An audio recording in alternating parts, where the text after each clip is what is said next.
पुरी जिला अस्तरंग समुद्र कूल लगिला नाविक मानू दिशा देखाउथिबा बइया।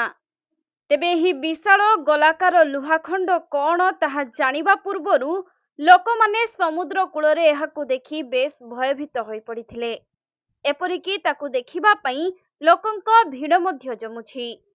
तेबे बंगोपसागर रे सृष्टि होइथिबा लघुचाप और प्रबल ढेउर प्रभाव रे समुद्र भितरे थिबा एही विशालकाय लुहारे तियारी गोलाकार बया छिंडी भासी आसी पुरी जिला अस्तरंग उपकूल रे लागिछि।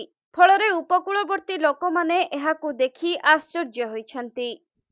समुद्र रे जहाजर नाविक मानंकु ओ माछ धरा ट्रॉलर को सठिक दिग देखाइबा पई एहाकु नेभिगेंस बुए बा बया दिगबारिणी भाबे व्यवहार करा जाए।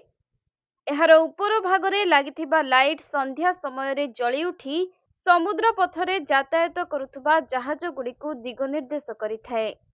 तेबे पूर्वरु एही समुद्र कूलरे दुईटी बया लागिथिबा बेले एहाकु देखिबाकु अस्तरंग लोकंकर भिड़ लागिछि।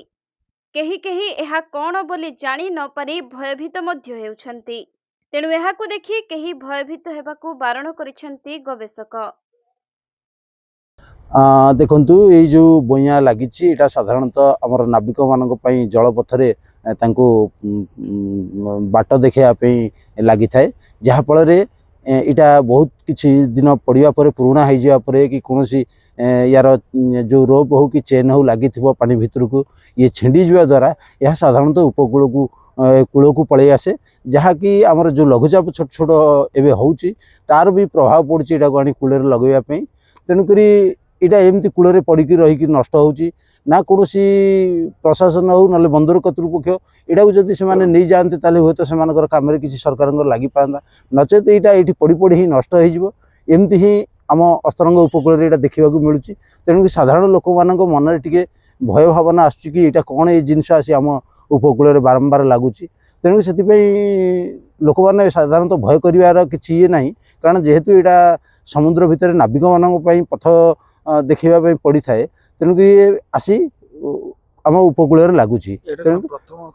ना यहाँ विगत आम 2-3 वर्ष देखलाणु 2-3टा बइया आसी आम अस्तरंग उपकूल लगिला। पुरीरू प्रकाश कांडी रिपोर्ट कोणार्क लाइव।